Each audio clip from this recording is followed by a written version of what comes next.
Hello and welcome to Why Leadership Fails, a podcast where there is no typical gyan, no stereotypical tales of glory. Instead, we bring to you unscripted, unfiltered conversations around real-life experiences of leaders, embracing failures, navigating challenges, and redefining success. I am your host, Bhavna Lalchandani, VP Digital Business at Hindustan Times.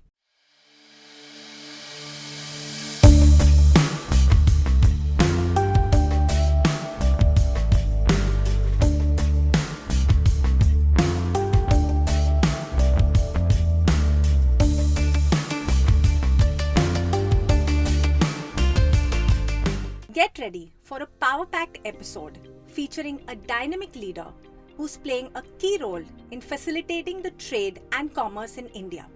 He's also a renowned author, a social worker, and entrepreneur, running an asset management company called Nafa Capital.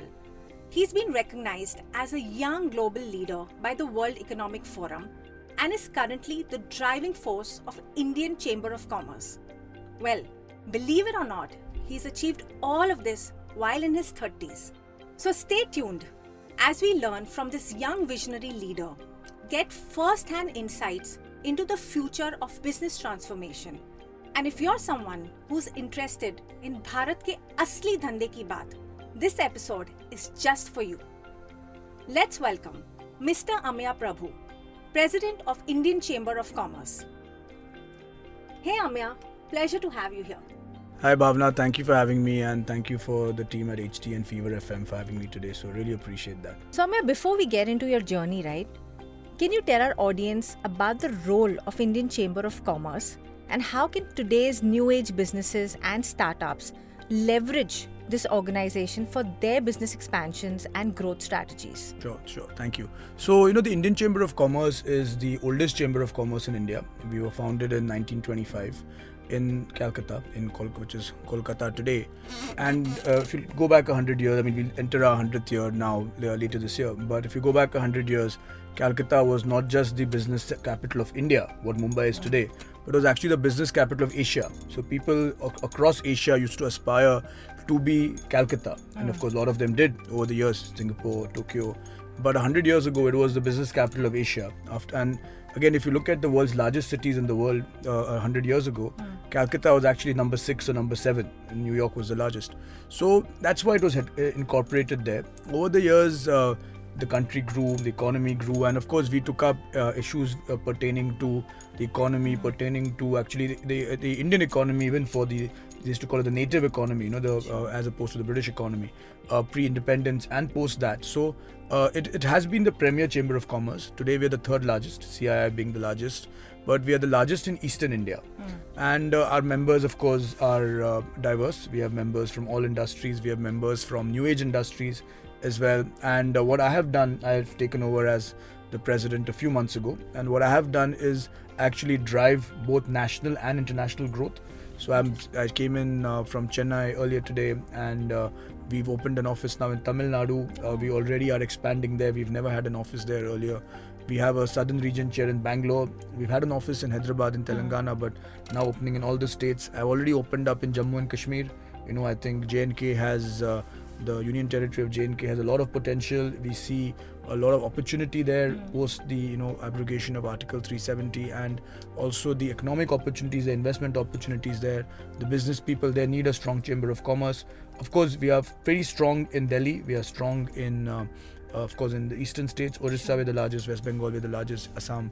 And internationally, I've already opened up in the UAE. We have a very strong office in the UAE, in Qatar, in Saudi, Singapore, Indonesia, Italy, France, the US, UK. US will be opening 4 offices. So I've really been driving international expansion, Canada as well, for the Indian Chamber.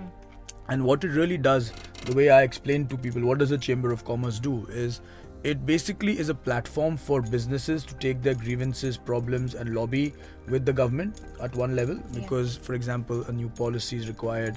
There are certain issues with arguments like with GST, or just giving you examples here, or let's say so that's what, and similarly help the government also disseminate policy or disseminate knowledge or new things that they're doing, or be a feedback mechanism for the government and the people. So in a way we are a conduit, we are the conduit between business and the government. And of course we represent interests of business, we represent interests of business across the spectrum, from MSMEs. We are very strong in MSMEs, and what I'm trying to do in a state like West Bengal, where we are strong, is actually do a district chamber of commerce meeting to get district MSMEs also on board. Because as Gandhiji had said, that India will truly transform when there is district-led growth, or actually I said village-led growth, but let's say to paraphrase it a bit, saying district-led growth. And if we can actually focus on districts and what each district has, so we look at GDP for the country, we look at GSDP for the state, but if you also look at the district GDP, what is the gross domestic product of each district, and we try to make every district of India grow, have not just economic growth, but actually focus on what every district is good at, the economy of India will of course grow. Very powerful. And very powerful, because and that's how our system is actually structured. Because if you see in the IAS, one of the first big jobs a young IAS officer has is he's a collector of a district. So, but of course their job today is administrative. Can we also not make this job economic? Of course, this is separate from the ICC, but it's just an idea which I've had. So we are focusing on all of these things, and that's been something that so far has done well now for me. That's really interesting. I'm sure that a lot of startup founders can take so much learnings from this. So Ameya, getting into your journey, you've worn multiple hats, from being an entrepreneur to an author and various other things. What really led you to a transition into this role of Indian Chamber of Commerce as a president? Can you speak about that and highlight a little bit about it? I think life is a long journey, and I think as much as you can plan your journey, a lot of it also happens along the way, right? So when I was younger, I wanted to do something else. When I graduated, I wanted to do something else, and of course I ended up getting into becoming an entrepreneur, getting into business, and then kept growing through that. Of course, as you mentioned earlier, I'm also an author and a writer. That is an area of my life which I felt, and I did it during COVID, it's an area of my life that I felt I wasn't doing enough on. I guess a lot of us self-reflected during COVID. It led me to write a book. But I think if you ask me, did I have a master plan that brought me here? I think I would be lying if I said yes, right? I think there was no master plan. But I think my fundamentals were very clear. My fundamentals were that I want to do something that can help society. Now, you can help society in many ways. You can do it by becoming a social worker. You can do it by doing business, employing people, creating. So that was one. To have a net positive impact, I would say, on society. Number two, I wanted to do something that let me sleep very peacefully at night. So basically do nothing wrong, don't do anything unethical, anything wrong, because for me the moral fabric is very important, of what you do. I completely agree to that. And I'll be honest with you, I sleep very well at night. I have no stress from that perspective. And number three is, do something that, whenever we leave this world, and the reality is all of us will leave this world one day, that I look back on, I have no regrets. And let's see, I think the journey is still long, but I hope at least so far that I've come this far, I think I'm pretty satisfied with what I've been, what I've done. Wow, that's interesting. But we've spoken so much about business. Now let's speak about creativity. What really gave birth to the author in you? And can you mention a little bit about your book? How did you go about writing it? So I was going to say, I hope I'm not a hardcore business-minded guy, but so I've always written, and if you ask anyone who went to school with me, I used to always write poems, write plays, act in plays, do theatre. And so when I alluded earlier that I was not sure what I actually wanted to go to college to study film, I wrote a play when I was 16 or 17 in boarding school, in high school, and I directed that, and I was very keen to do that. But at the time, my parents were like, why don't you, as an Indian parent would, why don't you go and get a degree in college and then do what you want? So that's what I did. And of course, then one thing led to the other. But I used to always write. I wrote for the HuffPost. I wrote for a variety of stuff. Satire, some stuff on economics. And I used to always write. So the creative juices were always flowing. I just didn't publish much. Maybe a bit. If you go online, you'll find some stuff in the Quint or HuffPost and stuff. But I think I never really published. So I think when COVID hit, I was alone in Mumbai. My parents were in Delhi. And I was stuck here. And I think, as I said earlier, that a lot of us self-reflected during COVID. And my self-reflection was that are you really being fair to yourself if you actually go through your life without actually writing and doing something which you love so much, And I think the best example, I would say my mind is very active, but when I write, it's almost meditative. Like it's your passion. It's my passion, and it's almost meditative. Like it could be 4 hours, and suddenly I realize, that what's going on, right? So I think without realizing, I can write at a stretch. So I think for me, and I guess that's where you realize where your love lies. So for me, I love writing. I think, and it probably, I think there's some divine connection. So it just come, and I think that's what really made me write. And again, now post-COVID, am I writing enough? The answer is no. I wish, but I will do it. I think that's something that I think definitely I want to focus on. Yeah, absolutely. The book is called The Rock Babas and Other Stories. It's a book of 9 short stories. Interesting. And thank you. So the title story is actually based in Nepal. It's about a Swiss hotelier called Helmut Kohl. Helmut Kaufmann. Helmut Kohl was the former chancellor of Germany. Okay. But Helmut Kaufmann, who is basically climbing the Himalayas. He's climbing Kanchenjunga, and of course he's someone who's very set in his ways. He's someone who is a bit derisory towards the local culture, towards the local people, their beliefs, and while climbing, and that shows one part of it. And he hears about how one shouldn't climb; it's a holy mountain, etc., etc. And then while climbing, he gets hit by an avalanche.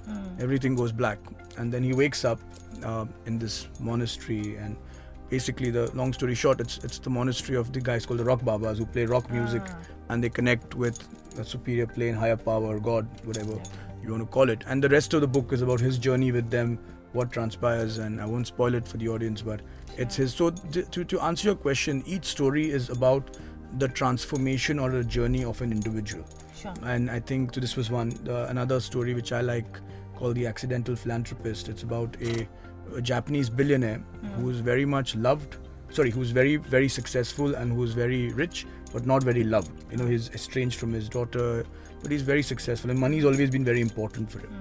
And then, he's turning 75. His doctor says he's diagnosed with a terminal disease, and that changes something in him, and he decides to give his entire fortune away to charity, and he becomes a hero. His daughter comes and hugs him. He's spending time with his granddaughter. He's a hero on social media. He's the man of the year. And then a few months later, so for the first time in his life, he's loved. And then a few months later, they come back to him and tell him that, I'm so sorry, you were misdiagnosed, you're going to live to 100. And now he wants his money back. So the rest of the story deals with what does he decide. And in a way, that's a metaphor, right? Interesting, yeah. Is money important? Is love important? Sure. What is important? And there's 9 stories like these. Each, I've said them in a different part of the world. Culturally different. So one character is Buddhist, one is animist, one is Christian, one is Hindu, one is Muslim. And I've done that also to showcase that all of us are the same. I think that it doesn't matter who we are, where we are from, you're rich, poor, Hindu, Muslim, king or pauper. Ultimately, you're going to be born, you're going to have a life, and you're going to pass away. So I think that's also the other metaphor of the story, which is what I wanted to bring about. So Ameya, when it comes to nepotism, we've heard a lot of it, when it comes to Bollywood. And currently, there are discussions about nepotism in politics as well. You come from a very influential political background yourself. Your father, Mr. Suresh Prabhu, who's basically been the former Honorable Union Minister, Member of Parliament, definitely a very senior politician. So how have you navigated and addressed these perceptions about nepotism, and how has it impacted you? Sure, that's a very good question. I think if you ask me, what my parents always believed in is that you can give your child education, you can give your child values, and I'm trying to follow that bit with my own child, but you can give a child education, values, but ultimately beyond that, what he or she makes of it is ultimately their destiny in what they do. So similarly, I think honestly having a known person or having a known name can get you in the door. That's the max it can do. But or open the door and get you in the room. But what you do beyond that is completely and totally up to you. And even if you look at also so many sectors, right? There are examples of certain people who've succeeded, but there are probably as many or if not more examples of people who failed, or who've not been able to do well. But personally, so my dad was a banker and he then got into politics. My mother's a journalist and then she of course was a journalist till recently, till 3 years ago now she runs at the NGO. But I think ultimately it's natural for certain parts of what you grow up with, of what your parents grew up with, to flow in you. Sure. So I guess my father being a banker, I got into finance. My mother being a journalist, I became a writer, right? So that's natural. But if you ask me, if it makes your job more difficult, because people always want to judge you against what your parents have done. Number two is it actually people want something from you, especially if your parent is in a position which is powerful, which my father was. People always want something from you, so you lose a lot of time saying no to them. And I spoke about having a strong moral fabric earlier, but I think that's something that I get, at least that's my barometer, that's my compass personally. But that's something which can, it's important to understand, but that can create, a lot of issues, because my dadi used to say that in Marathi, that translated into English or in Hindi, that if you don't open the door, it is one pup. If you open the door, it is 100 pups. Basically saying that if you say no the first time, the maximum they can say no, he says no. If you open it, then you say yes, and then other problem, as they say, the road to hell is paved with good intentions. So it's very important to say no. I think very early on, if there's something that doesn't fit in within your moral fabric or do that. So I did a lot of that. So I would say it's tougher, if you ask me. It's not always been easy for me. I mean, it's been quite tough, especially dealing with a lot of those judgments, expectations. Everybody thinks that you become successful because of something else. But I think the answer is ultimately you're only responsible to your family, you're responsible to yourself, and you're responsible to the superior power that exists. Nothing else matters. No, honestly, everything else is noise.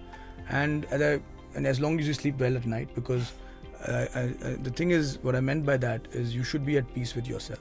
So as long as you can achieve that, the rest is all noise, And so and again, if you see today's India, you'll see people in all walks of life who come from a certain background.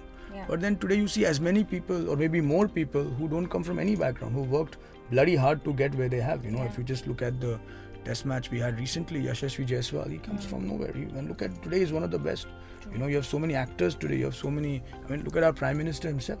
He comes from, even close to home, my father, he's a self-made man. So I think you have both examples. But I sometimes feel it also. So there's no right or wrong. I think sometimes if you start from scratch, sometimes it's easier. Sometimes if you, like friends of mine who've started new companies, they are happier than guys who've inherited businesses, because they inherit legacy, they inherit culture. So everything has its pros and cons. So Ameya, when we talk about the business landscape in India, what are those notable developments that have really happened, when we talk about pre-Modi ji era and currently? So if you see today, our economy is just under 4 trillion. And the way we are growing is, I expect that by 2030, 2032, we should be about 30 trillion. Sorry, my bad. In the next, we'll be. I'm sorry, my bad. I said by 2047 we'll be about 32 trillion. Is what I was doing. I was saying it the other way around. So assuming. So it's a very simple compound calculation. Assuming we grow at 7%, by 2047 we should be between 30 and 32 trillion. Correct. So that's about a 7x growth. It doubles and then doubles again. The doubles and double every because in the next 23 years. So at, let's say, 2047, which is when we'll complete 100 years, India's per capita GDP, because our population is now getting more or less stable. There's still growth, but it's not growing as fast as it was in the earlier years of our years of our development.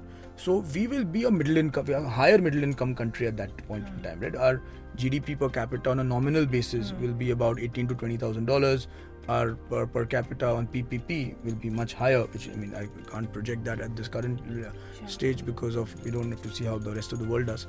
But and again, if you look at any, let's say you go to any field, or if you go to any orchard, the fruits of the tree come a lot later, but the farmer has to work, or the guy who's planting it has to work very hard in the early years to get the soil ready, to get the orchard ready. So I think Modi ji has done that job. He's done the job of the hard work, in terms of, first thing, we have to change the culture. I alluded to culture in the company. It's the same thing with government. I think first we have to change so many things, the free culture, getting everything for free. Modi ji has tried to change that. Getting efficiency in government, which again wasn't there. Modi ji is trying to change that. bring in tech. If you see where we were in 2014 and where we are in 2024, in terms of tech adoption in our businesses, in our common people, like UPI. Today you can pay so many people by UPI, right? You all, I mean, honestly, whenever I travel around the country, I hardly have cash. Sometimes it's a problem. Even if I want to tip the driver on a rental car, I'll actually ask for his that's what I did today. I asked him for his Google Pay number and I'll tip him because I have no cash. So I think that's been another example. I think the massive focus on infrastructure. I think in our own city in Mumbai, you will see in the coming months, by the end of the year, the infra change that will come in with the coastal road, MTHL already opened, the Navi Mumbai airport, the metro coming on stream, which will really reduce a lot of things. It reduces your carbon footprint, very important, because India has to focus on sustainable development, which will reduce your cost of travel, because that's also very important. Sure. Number 3, it will also reduce your time spent, ultimately, because time lost. I always believe in something called ROTI, return on time invested. You need to focus on the time spent on doing something, right? Getting to work, getting from work, getting to your school, getting back from school. So that will also be a big infra push, which he has done. Number 4 is, I travel a lot internationally. And today you can proudly say you're Indian. That was not always the case. I think there was a time when people were not as open to Indians, or as today you go in any part of the country and people are like India is held, Indians can hold their head high. I think every year you have more and more countries that allow us visa-free access. While that is an important thing, that shows you that the passport is getting stronger. That shows you that the country is getting stronger. So I think that's another area where internationally, some people in the earlier years criticized him as to why is he traveling abroad so much. But again, the dividends of that are paying now out today, right? I mean, if you see, India is one of the few countries which can deal with Russia and can deal with the US, or can always play that neutral arbiter of relations. We have good relations with Israel, we have good relations with Qatar and Saudi, and best relations, I would say, with Saudi and the UAE. So I think that's an amazing investment that he's made. So, and if you look at economic policy, he's brought in a lot of reforms on GST, which again took some time, like everything does. It brought in a lot of reforms on bankruptcy court, which has really improved if you look at today in the stock markets, the best performing stocks are public sector banks. In 2012, 2014, public sector banks, people thought कि क्या होने वाला है banks का, खत्म हो गए थे एकदम, मतलब they were loaded with bad debts. Today, the best returns you've got are in PSU banks. They're making like the highest profits ever. And one of the reasons is there's a mechanism to solve the bad loans process, right?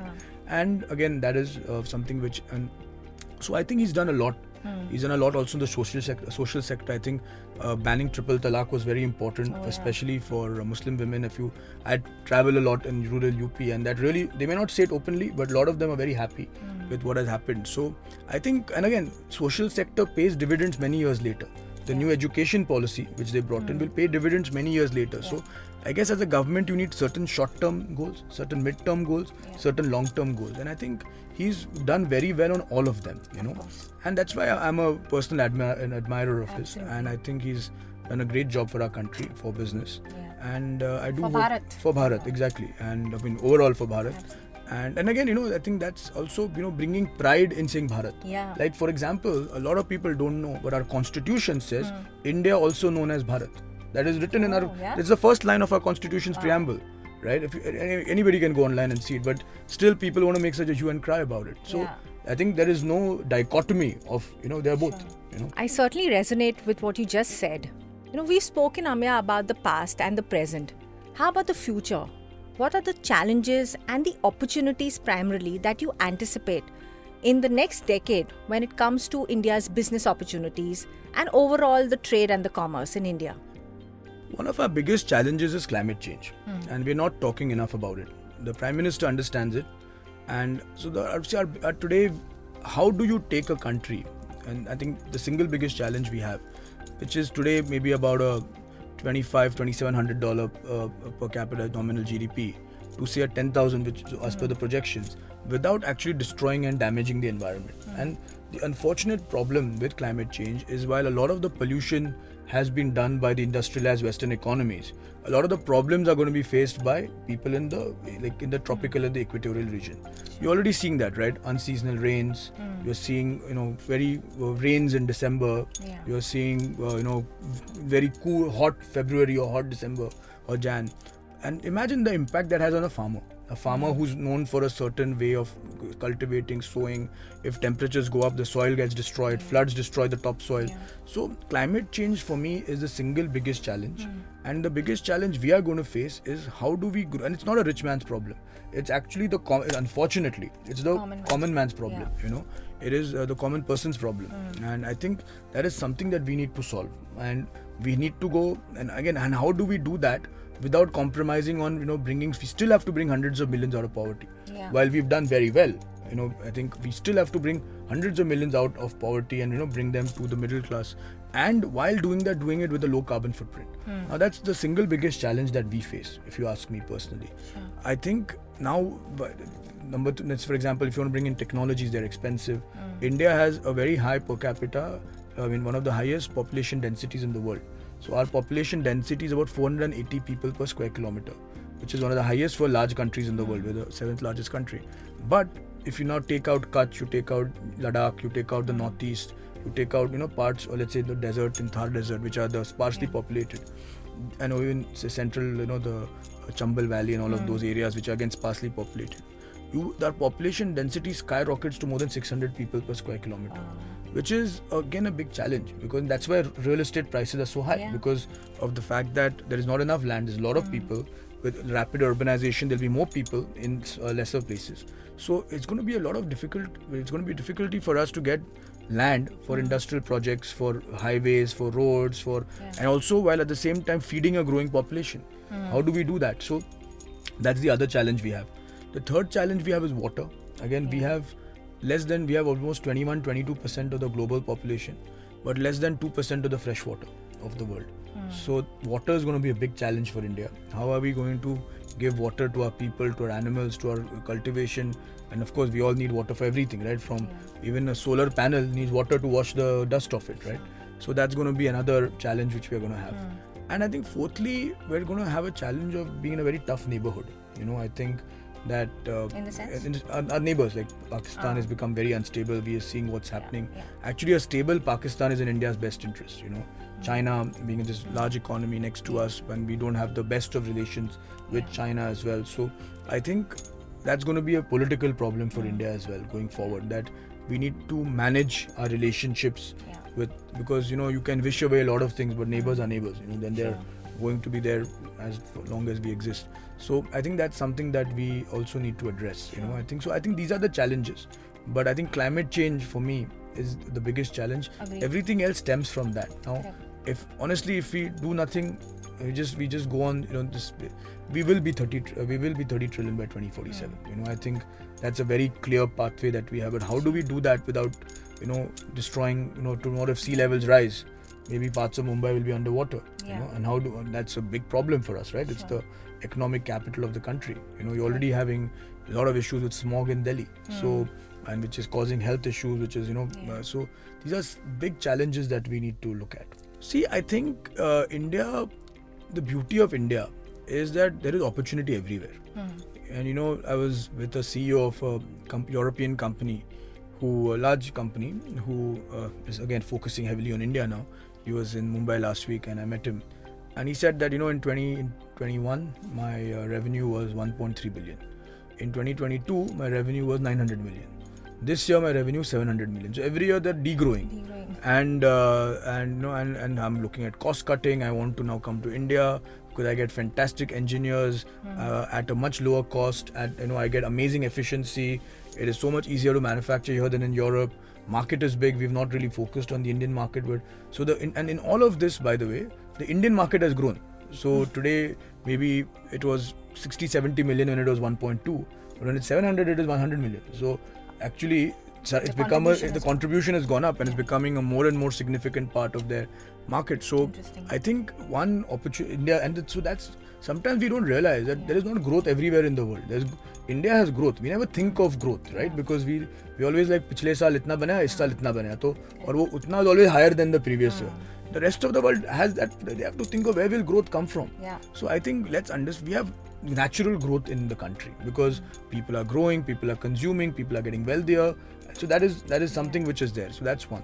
So I think globally people want to invest in India. They want to invest for manufacturing, for services, both to meet local demand, to take to basically take advantage of the local demand, but at the same time also use India as a hub to meet requirements outside, at least maybe in the local region. So that is one. I see a huge opportunity in let's say tech space, in the tech-enabled businesses and in the tech space. So for example, I was reading, for those who watched Game of Thrones, the dragons were actually, the animation was done in India from scratch. And what they expect is that by 2027 or 2028, India will contribute more than 60 to 70% of the animation for Hollywood. Wow. So that's one space. Huge. Now, for huge, number one. Number two is when you need, again, as you go into stuff which is, let's say, on one end you are going on AI, on your data compute, but all that computational work which is required, again, the servers may or may not, but computer, because our energy cost is high, and you also need a cooler climate, so maybe that could be done in other parts of the world. But a lot of the allied businesses that will emerge out of that, a lot of those things, because we have, I think our biggest strength is high quality talent at a decent cost. Because the cost of living in India, while a lot of us complain it's gone up, it is still lower than most parts of the world. That you can lead a quality life in India, or a decent quality life in India at a reasonable cost. Now, if you just go across to Dubai or to Singapore, that's not the case anymore. They've become ridiculously expensive, in terms of, and if you go to the US and Europe, though, more so, right? And so that's another opportunity we have. Thirdly, I see a lot of opportunity in India because see, climate mitigation is going to be such a large business. So you'll see people doing more in EVs, you'll see people doing more in renewable energy. Already a lot has been done. You'll see people doing more in smart buildings, smart metering. But again, this also will generate e-waste. So you should not solve one problem and create another problem. Exactly. So I think there's a beautiful word called the circular economy in terms of how do we ensure that whatever we do is actually, and it's symbiotic, right? And which is nature. If you see the whole process of photosynthesis, the whole process of rain and then coming down, the plant giving carbon dioxide, the breaking. So similarly, if we can bring that principle to economics as well, we see that as a huge opportunity. But again, I don't want to pinpoint one sector. With every sector in India, look at our stock market has done well. It's the best performing market in the world. People are investing heavily because our bond markets, will probably evolve eventually. Infrastructure companies have made a killing, today. And again, we have such a large domestic manufacturing space today. So you will cement, for example, we have some of the biggest companies. Steel, we have some of the biggest companies. As the infra push grows, that will grow. I also think agriculture as a business will grow. I think agri is also moving sustainable. People are moving from fertilizers to biostimulants. People are moving from agrochemicals to natural plant protection, as it's called, fungicides, etc. Now India being a large agri market, it can be a hub for that, to export that globally. And I also see in the next few years, Indian tech companies will go global. Because so far what has happened is, because China is shut, so if you go to China, they don't have Google, they have Baidu, they don't have they have Meituan, they don't have Zomato, or they don't have Swiggy. So because of that, all global tech giants are here.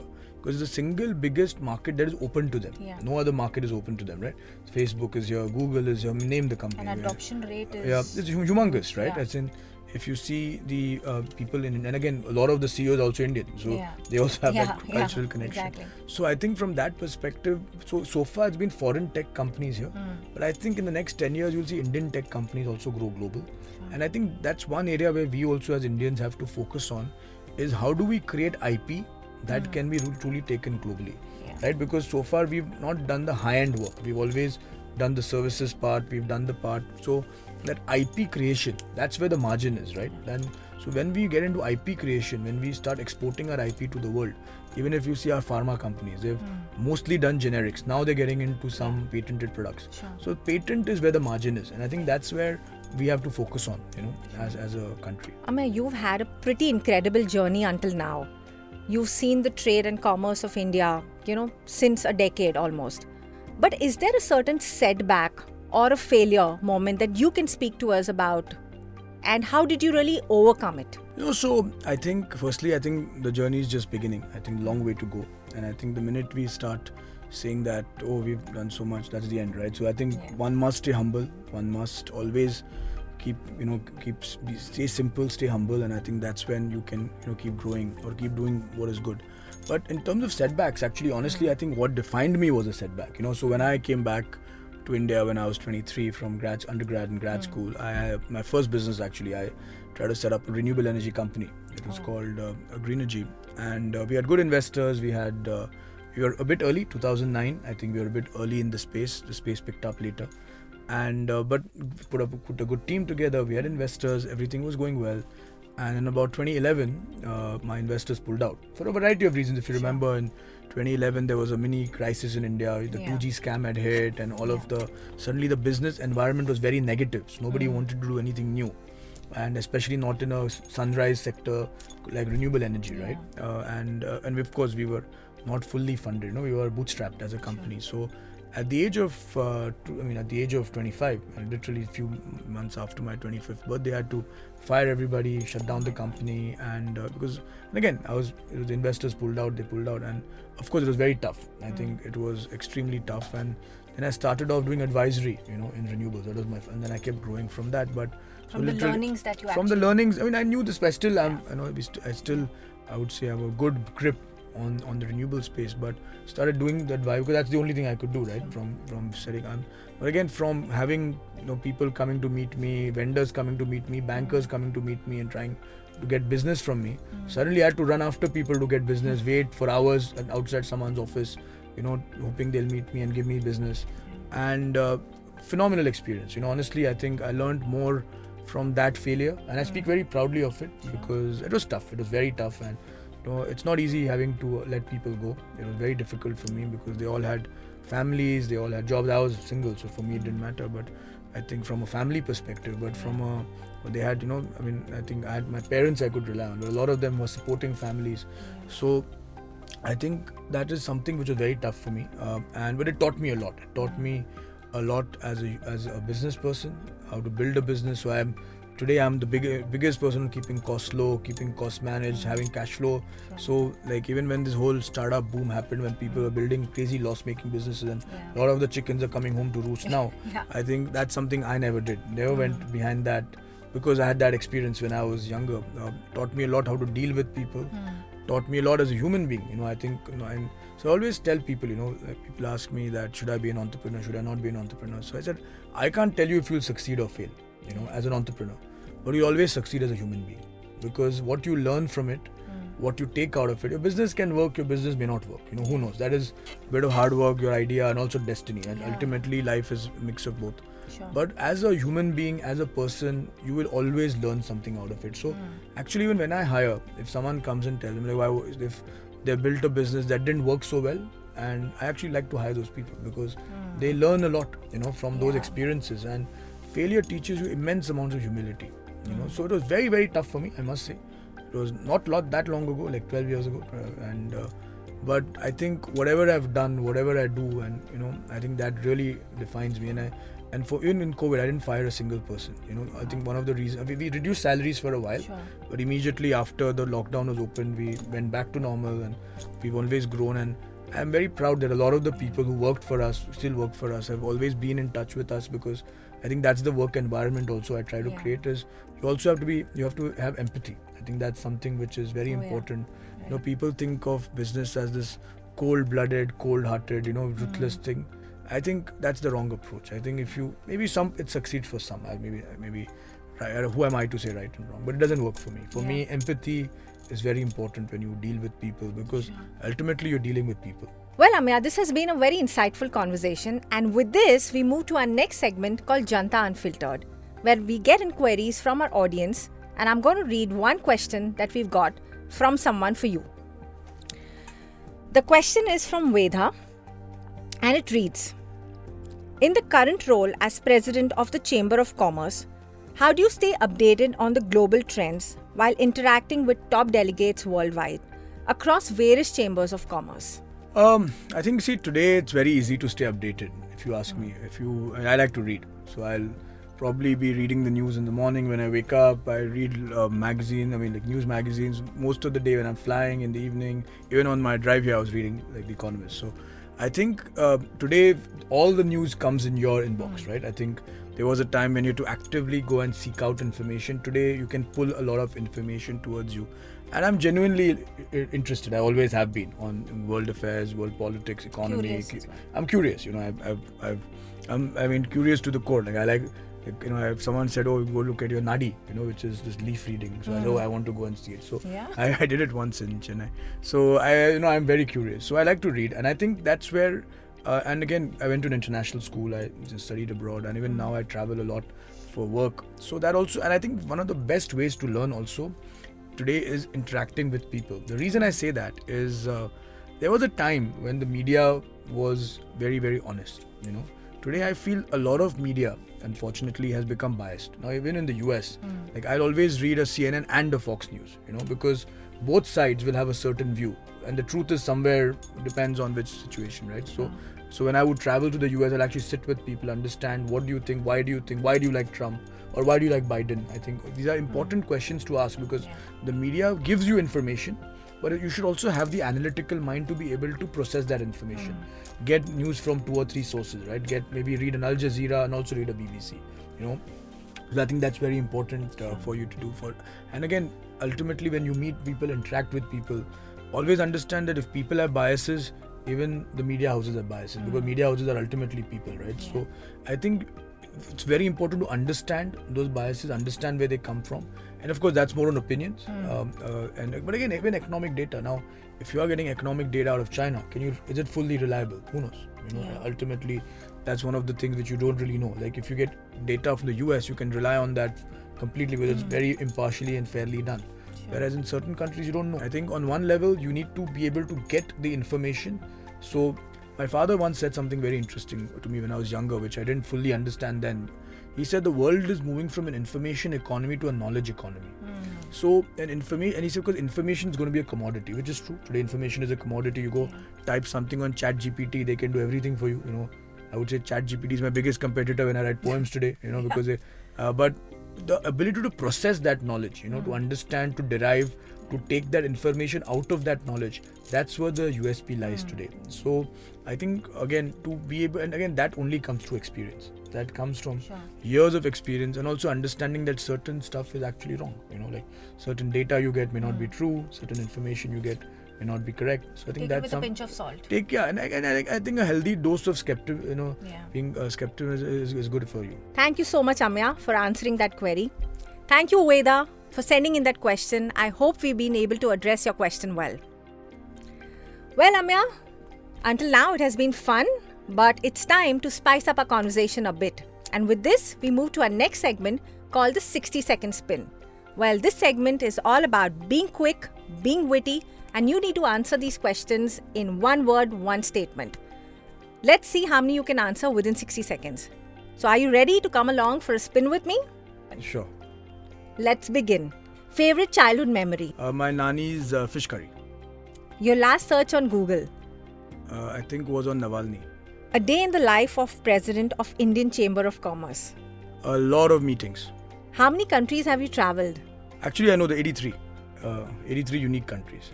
Who inspires you? My parents. An unusual or memorable encounter you've had with any international or foreign delegate? I once met with John Kerry. I met him a couple of times. And I think I was referring to him as Senator Kerry, even though he was secretary, and everybody else tried to correct me. But very inspiring man. I really am a big fan of his. Favorite book? I like The Heart of Darkness by Joseph Conrad. Your favorite way to unwind and recharge after a hectic day at work? Play with my son and sleep. Given an opportunity to spend a day shadowing any one of the influential international business leader, who would it be? I think Elon Musk would be a lot of fun. I think it would be a lot of fun. Probably wouldn't sleep though, but it would be a lot of fun. Awesome. Alright, Ameya, that was really fun. You did well, and I hope you enjoyed this segment as well. I think when you plan someone taught me that when you plan a certain timeline, you can achieve the same in that timeline or in a longer timeline. Yeah, so true. I think it's good to condition the mind towards it. Sure. Now it's time to move to our last segment and the concluding note called the Expert Edge, wherein I would like you to share one quick thought on why leadership fails and one mantra for being an effective leader. Sure. So leadership fails for a variety of reasons, but I think the biggest reason it fails, according to me, is when you lose touch with your team or with ground reality. I think when you start living in silos, when you start becoming arrogant, when you start becoming detached. I always say when you start falling in love with your own mirror reflection, your own shadow, right? I mean, when you start doing that, I think that's happened. And and if you see history, it always repeats itself. You see so many leaders, see so many people who start believing that they are God. Isn't I think that narcissism?